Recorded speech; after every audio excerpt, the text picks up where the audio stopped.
परमाराध्य सद्गुरु महाराज के प्रवचन का पाठ महर्षि में ही सत्संग सुधा सागर से प्रवचन संख्या 100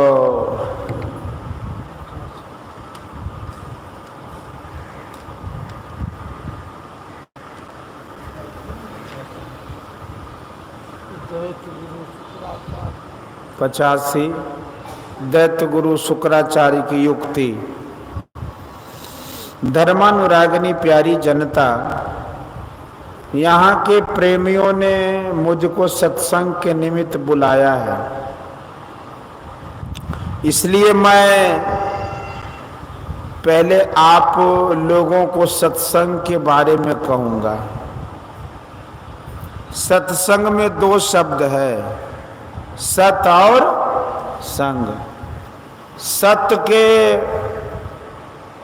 संग को सत्संग कहते। सत्य उसको कहते हैं जो अपनी सत्ता से हो, कभी परिवर्तित ना हो और कभी नष्ट ना हो, जिसकी निजी स्थिति हो उसके संग को सत्संग कहते हैं। असल तो यह बात है, ऐसा पदार्थ जो अपनी सत्ता से रहता हो, जो किसी आधार पर आधेय होकर नहीं हो, जो कार्य रूप नहीं हो, जिसमें परिवर्तन नहीं हो, ऐसा क्या पदार्थ होगा? संसार के सभी पदार्थ बदलते हैं, सभी किसी न किसी आधार पर रहते हैं, सभी में विनाश का गुण है। अपनी देह को देखिए, पहाड़ पर्वत को देखिए, सभी आधार पर है। हम सभी पृथ्वी पर हैं और पृथ्वी भी आधार पर ही है।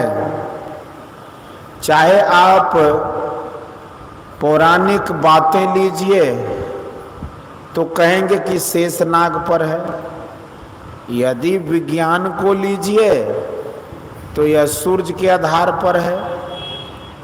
बिना आधार के कोई भी नहीं है, ये बिल्कुल के बिल्कुल बदलते हैं, कभी न कभी इसका नाश हो जाता है। बहुत दिनों के बाद ब्रह्मा भी नहीं रहते। ब्रह्मा के दिन में सृष्टि होती है और रात में विनाश। इसी तरह सृष्टि चली आ रही है। कब तक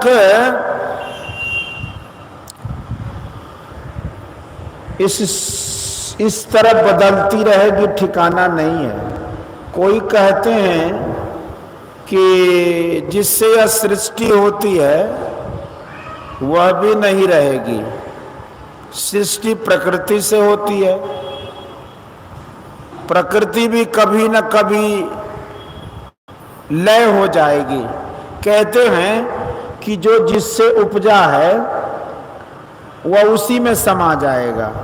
सृष्टि में कोई भी अविनाशी नहीं है। अगर कोई ऐसा है तो ईश्वर है। ईश्वर के अतिरिक्त और कोई ऐसा नहीं कि जिसमें परिवर्तन न हो और वह किसी आधार पर न रहे। ऐसा इसलिए कि संसार में देखने में आता है कि पहले कुछ तब फिर कुछ, जैसे वृक्ष फिर उसमें फल आदि। वैज्ञानिक ज्ञान में भी सृष्टि के लिए है कि पहले यह बना, पीछे वह बना। और पौराणिक ज्ञान में भी इसी तरह है। इस तरह जो बनता बिगड़ता है वह ईश्वर नहीं है। पहले सूरज है, बाद को पृथ्वी। यह सूरज पृथ्वी से पहले है, पहले से है। इस तरह सोचे कि पृथ्वी और सूरज के पहले का भी कुछ होना चाहिए। सबसे पहले का कुछ नहीं मानने से सृष्टि का पता भी नहीं रहेगा। सबसे पहले का वह पदार्थ होगा जिसके अतिरिक्त कोई अवकाश नहीं। यदि कोई अवकाश माना जाए तो उसमें रहने वाला पीछे होगा और अवकाश पहले। यह भी समझने योग्य है कि जिसके अतिरिक्त कोई अवकाश नहीं हो वह कैसा होगा? सादी शांत, वह अनादि अनंत, वह अनादि अनंत है। सादी शांत कहने से उसके अतिरिक्त कुछ अवकाश मानना पड़ेगा। जो अनादि अनंत होगा वह अपरंपार शक्ति युक्त होगा। ईश्वर के बारे में यही कहने योग्य है कि जो आदि अंत रहित अपरंपार शक्ति युक्त है वही सत्य है, वही ईश्वर है। इससे विशेष व्यापक और कुछ नहीं हो सकता, यही सत्य है। इसका संग हो, इसको सत्संग कहते हैं। इतनी ऊंची बात को ख्याल में लावें तो मन हैरान हो जाता है कि वह सत्य कहाँ है और उसका संग कैसे होगा। वह सत्य सर्वव्यापी होने के कारण सब में सर्वदा है। वह भले ही हमको जानता है, वह भले ही सबको जानता है, लेकिन स्वरूप तो उसको पहचान नहीं सकते। जब कोई उस सत्य के लिए ज्ञान कहता है तब समझ में आता है, लेकिन उसकी प्रत्यक्षता नहीं होती, विश्वास नहीं होता कि उसका संग हमको होता है। यद्यपि वह सर्वव्यापी है, यदि प्रत्यक्ष हो जाए तब बात ही क्या, सो होता नहीं है। प्रत्यक्ष नहीं जानने के कारण उसका संग हो रहा है, विश्वास नहीं होता। प्रत्यक्ष नहीं होने के कारण जिसको हम सत्संग कहते हैं, संसार में होने योग्य मालूम नहीं मालूम होता। लेकिन सर्वव्यापी को पहचान लें तब सत्संग होगा। इसके बिना हम लोग जो यहाँ एकत्र हैं, यह सत्संग कैसा? यह सत्संग नहीं है, यह भी कहा नहीं जाता, क्योंकि उस सत्य के विषय में हम लोग समझने बुझने को एकत्र होते हैं, चर्चा करते हैं।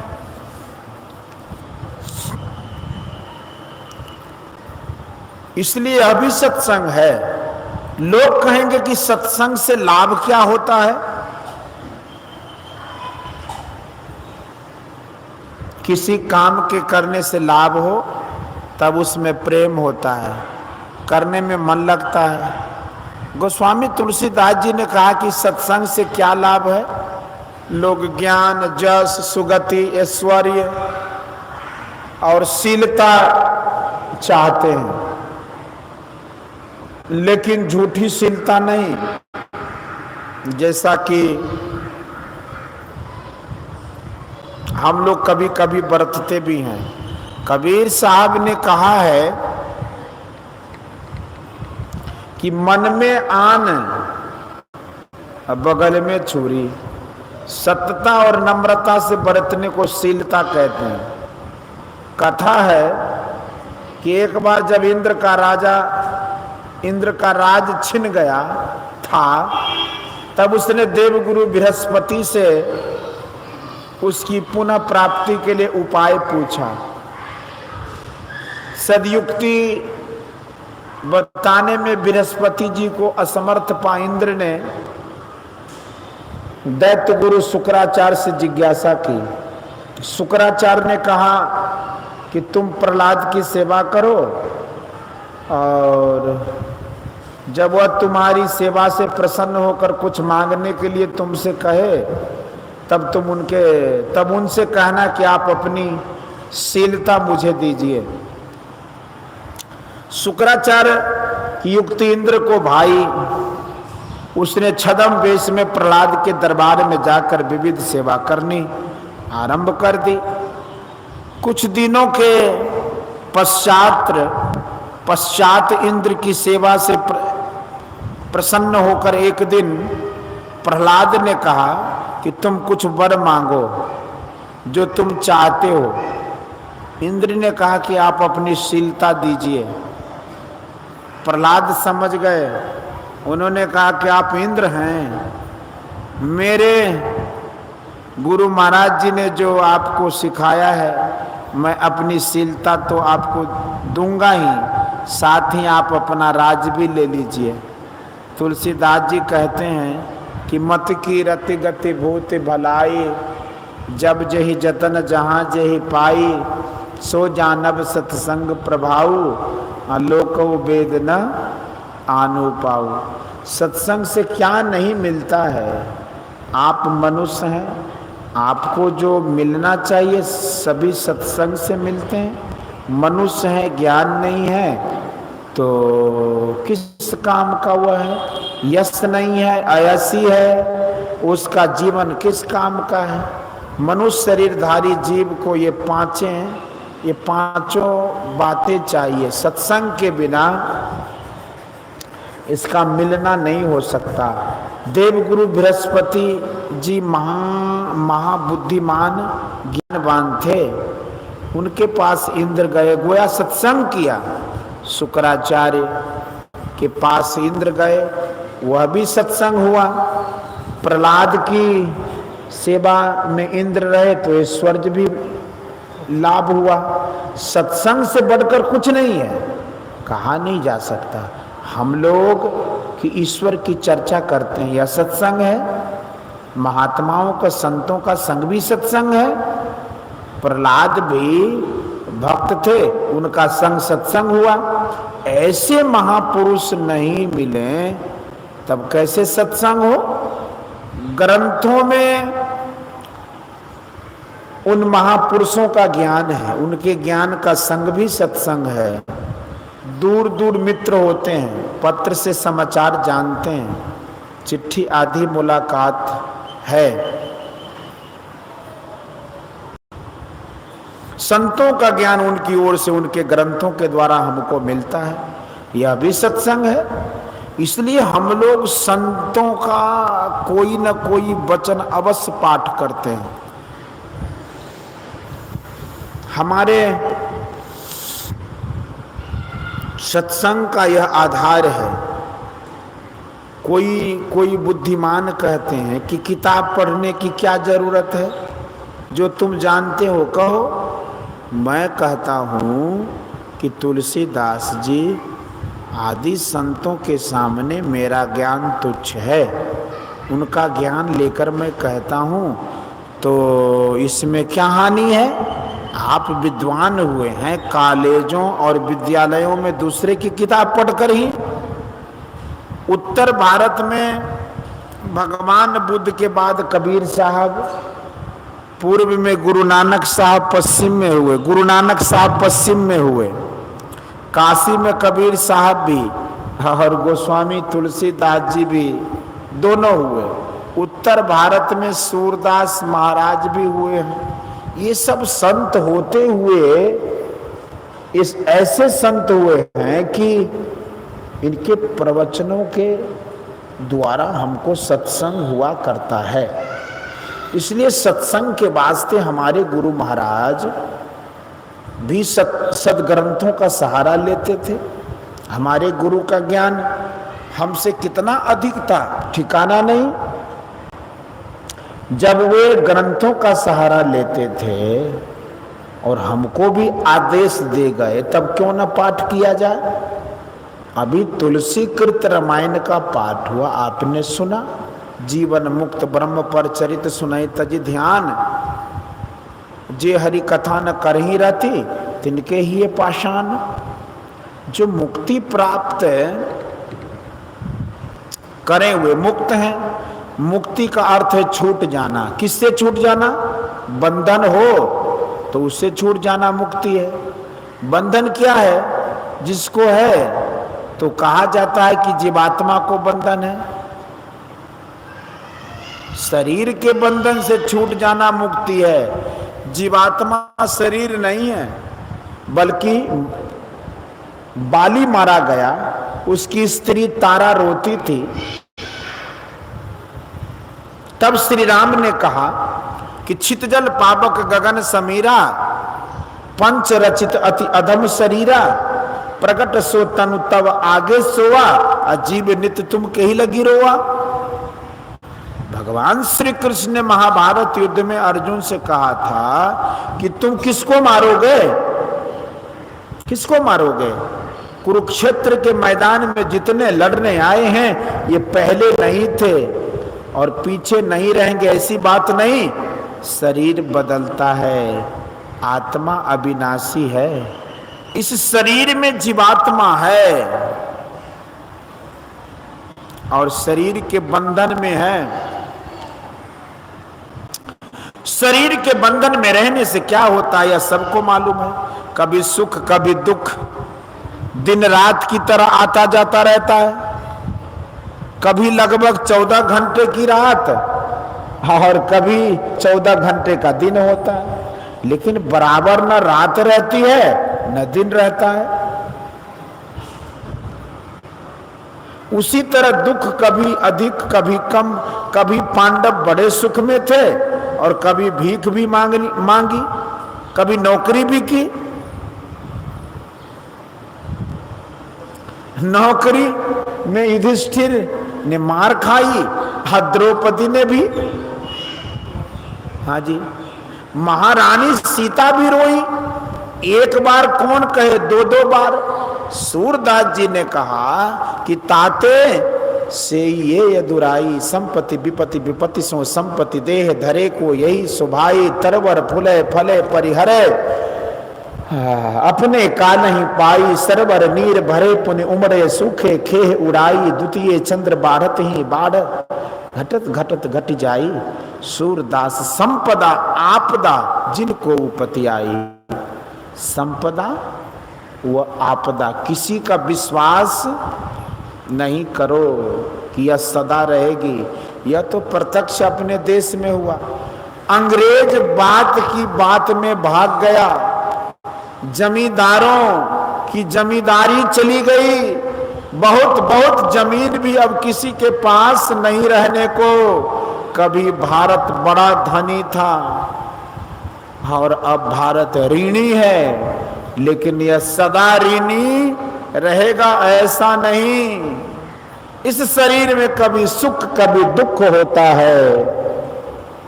संपत्ति में बाहर में तो अच्छा लगता है, संपत्ति में बाहर में तो अच्छा लगता है, लेकिन अंतर जलता रहता है। गोस्वामी तुलसीदास जी ने कहा कि द्रव्यहीन दुख लाही दुसह अति, दुसह अति दुख सुख सपने नहीं पाए, उभय प्रकार प्रेत पावक ज्यों धन दुख प्रद श्रुति गाए। धन होने और नहीं होने दोनों तरहों में दुख है। धन नहीं है तो जलते हैं और धन हो गया तो जैसे भूत चढ़ गया, चैन नहीं लेने देता। जो सब राष्ट्र व एक ही राष्ट्र बड़ा धनवान है तो चुपचाप रहे, लेकिन चुपचाप रहता कहाँ है? उसको भूत लगा है अपने ऐश्वर्य को बढ़ाने के लिए। भारत कहता है कि हमारे पास धन नहीं है, इससे दुखी हैं, और अमेरिका कहते हैं हमारे पास अमित धन है, धन के भोगों से बचाओ। वह भोग के मारे पागल हो रहा है। इस तरह धन सुख देने वाला नहीं है, सुख कहने मात्र का है। यथार्थ में नहीं, जो जो मन और इंद्रियों को सुहाता है वह सुख, और जो मन इंद्रियों को नहीं सुहाता है वह दुख है। इस सुख में मन इंद्रियों को तृप्ति नहीं, हर दुख अशांति रहती है। इसलिए शरीर से छूटो। शरीर से छूटने को मुक्ति कहते हैं। आप कहेंगे कि शरीर से छूटना तो मामूली बात है, जहर खा लो छूट जाए, अथवा सब्र करके रहो तो कुछ दिनों में 10, 20, 50 या 100 वर्षों में शरीर छूट जाएगा। तो यह बात कहने वाले केवल एक शरीर को ही जानते हैं। इसके अंदर सूक्ष्म कारण और महाकारण शरीर भी हैं। कोई कोई 3 ही शरीर गिनाते हैं, हम लोग 4 शरीर पढ़े हैं, और विचार में भी होता है, आता है। ये चारों शरीर छूट जाएं तब मुक्ति है। साधारण मृत्यु में केवल एक शरीर छूटता है। बहुत पुराने समय से हम लोगों के घर में कर्म कांड होता है, जिसमें एक कर्म कांड को श्राद्ध क्रिया कहते हैं। श्रद्धा पूर्वक जो क्रिया की जाती है उसको श्राद्ध क्रिया कहते हैं। जैसे एक आदमी अपने पुत्र पौत्रों के साथ था, उस बूढ़े का शरीर छूट गया, उसको चिता पर जलाया और उसकी श्राद्ध क्रिया की। श्राद्ध क्रिया करने में एक श्रद्धा है कि दादाजी का शरीर छूट गया है, वे कहीं न कहीं हैं। श्राद्ध क्रिया यह वेदांत ज्ञान बताती है कि शरीर छूटता है, आत्मा रहती है, और में संदेह भी, इस बात में कोई संदेह नहीं। शरीर छूटने पर देह से देह छूटती है। सावित्री और सत्यवान की कथा से सीखो कि सावित्री में पातिव्रत के कारण तेज था। आज भी जो स्त्री पतिव्रता होगी उसको भी तेज होगा। इसलिए स्त्रियों को पूर्ण पतिव्रता होना चाहिए। को चाहिए कि भगवान श्री राम की तरह एक पत्नी व्रती बने। आज हमारे देश में इसकी बड़ी कमी है, जिस कारण कमजोर बच्चे होते हैं। देश में सभी स्त्रियां पतिव्रता हों और सभी पुरुष एक पत्नी व्रत धर्म का पालन करे तो देश में अच्छी संतान होगी, देश का कल्याण होगा। कबीर साहब ने कहा है कि मरिए तो मर जाइए, छूट पड़े जंजार, ऐसी मरनी को मरे दिन में 100-100 बार। जा मरने से जग डरे मेरे मन आनंद, कब मरी हो कब पाई हो पूर्ण परमानंद। इसी की प्राप्ति के लिए श्री राम ने प्रजा को उपदेश दिया। संसार के सभी सुख लोगों को प्राप्त थे, लेकिन शरीर छूटने के बाद भी वे सुखी रहे। इसलिए श्री राम ने प्रजा को सबसे पहली बात जो कही सो यह कि बड़े भाग मानुष तन पावा, सुर दुर्लभ सब ग्रंथ ही गावा। राजा का कर्तव्य होता है कि जहाँ प्रजा के सुख के लिए कार्य करे तो उसके ज्ञान को बढ़ाने का यत्न भी करे। श्री राम ने कहा कि बड़े भाग मानुष तन पावा, सुर दुर्लभ सब ग्रंथ ही गावा। सो परत्र दुख साधन धाम मोक्ष कर द्वारा, पाई न जय पर लोक सवारा। सो परत्र दुख पावई, सिर धुन धुन पछताए, काल ही कर्म ही ईश्वर ही मिथ्या दोष लगाए। यही तन कर फल विषय न भाई, स्वर्ग और स्वल्प अंत दुखदाई। नर्तन पाई विषय मन देहि, पलटि सुधाते सठ विष लेहि। ताई कबहु बल कही न कोई, गुंजा ग्रही परस मन खोई। आकर 4,84,00,000 जोनि भ्रमत यह जीव अविनाशी, फिरत सदा माया कर प्रेरा, काल कर्म स्वभाव गुण घेरा, कमुक करि करुणा नर देहि देती बिनु हेतु स्नेही, नर तन भव बारिध कह बेरो, सन्मुख मरुत अनुग्रह मेरो, कर अंधार सदगुरु दृढ़ नावा, दुर्लभ साज सुलभ करि पावा, जो न तरय भव सागर, नर समाज अस पाए, अशोकृत निंदक मंदमति, आत्महन गति जाए। परलोक दो प्रकार के होते हैं, एक स्वर्ग नरक आवागमन वाला, दूसरा वह कि मुक्ति मिल गई फिर संसार में लौटकर नहीं आता है। ईश्वर की कृपा नहीं है, यह नास्तिकता की बात है। प्रारब्ध बनाया हुआ तुम्हारा है। आज भी जैसा चाहो वैसा बन सकते हो। समय तुमको शुभ कर्म करने से मना नहीं करता। रूप रस गंध स्पर्श और शब्द, इन 5 विषयों को लोग भोगते रहते हैं। श्री राम कहते हैं कि यह मनुष्य शरीर का काम नहीं है, स्वर्ग का सुख भी थोड़ा है और अंत में दुख देने वाला है। अर्थ यह हुआ कि नर्तन फल निर्विषय, भाई इंद्रिय ज्ञान से परे का ज्ञान ग्रहण करने के लिए मनुष्य का शरीर है, विषयातीत हो मोक्ष के लिए श्री राम ने उपदेश दिया। अच्छी नाव हो और अच्छी हवा भी हो, लेकिन खेने वाला नहीं हो तो काम नहीं चलेगा।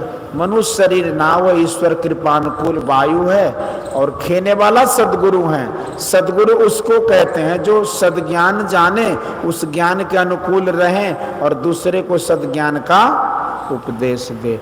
जो मनुष्य भवसागर पार होने के ऐसे साज समानों को पाकर भवसागर पार नहीं होता, वह कृतज्ञ नीच बुद्धि आत्महिंसक की गति में जाता है। इसलिए लोगों को ईश्वर की भक्ति करनी चाहिए, जिससे कि मुक्ति मिले और निर्विषय तत्व की प्राप्ति हो। बोलिए श्री सद्गुरु। यह प्रवचन भागलपुर जिला अंतर्गत सुल्तानगंज में श्री लक्ष्मी नारायण रामुका द्वारा आयोजित दिनांक 9/9/1962 ईस्वी के अपराह्न कालीन सत्संग में हुआ था।